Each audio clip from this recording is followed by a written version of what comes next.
Channel 6 at 6. Good evening, everybody. I'm Brad Means. And I'm Dee Griffin in for Jenny Montgomery tonight. Coverage you can count on begins tonight with a man tased, handcuffed, and put in the back of a police car after he says he nearly died behind the wheel of his car. News Channel 6's Renata Dubose sat down with this Richmond County disabled veteran who says police got it all wrong. And Renata, he and his family are coming forward tonight really in part to bring attention to an illness that a lot of people face. Yes, but it's not just about health. Walter McNeil says he wants to make sure local law enforcement does the right thing when they approach anyone who meets trouble on the road. But I don't remember much after leaving the gas station until the car came to a stop in Blythe. Walter McNeil takes the same route after leaving his VA hospital appointments. 15th Street with a quick stop inside the gas station on MLK and then home down Deansbridge Road.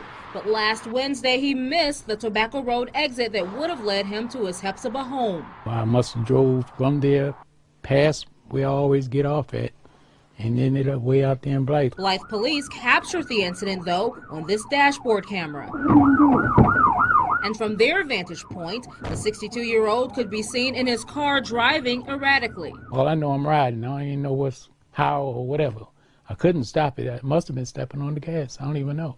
An incident report from that day states McNeil was driving south on Deansbridge Road when he nearly hit an off-duty Jefferson County Sheriff's deputy. He reports he crossed the median airborne, was out of control, and landed in the northbound lane. It goes on to say officers caught up with McNeil, but he drove away, spinning and doing circles. In all, he took out a mailbox, and police say he posed a great danger to the safety of the public and the officers. Keeping his story when officers approached his car, guns drawn, McNeil claims he still did not know what was going on with him.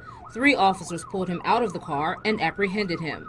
The other officer had my head down in the dirt with his knees, and then the other officers behind him, and he kept hitting me up in here with a taser.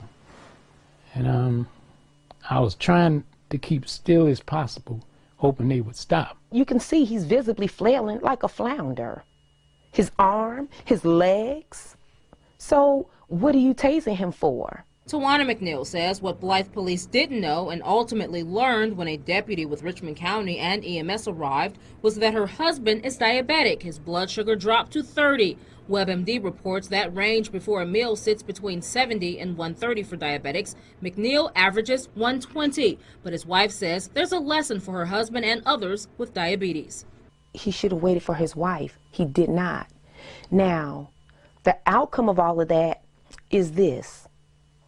Even as a responder, even in all of that, you cannot allow your adrenaline to supersede what you know to do. Though Blythe police reports McNeil ignored verbal commands, the family says officers failed at their job and they have a lesson to learn too. But they didn't assess no situation. They just started doing stuff. They knocked out the window or tried to pull me out the car, and then you fighting with me, but I ain't fighting with you.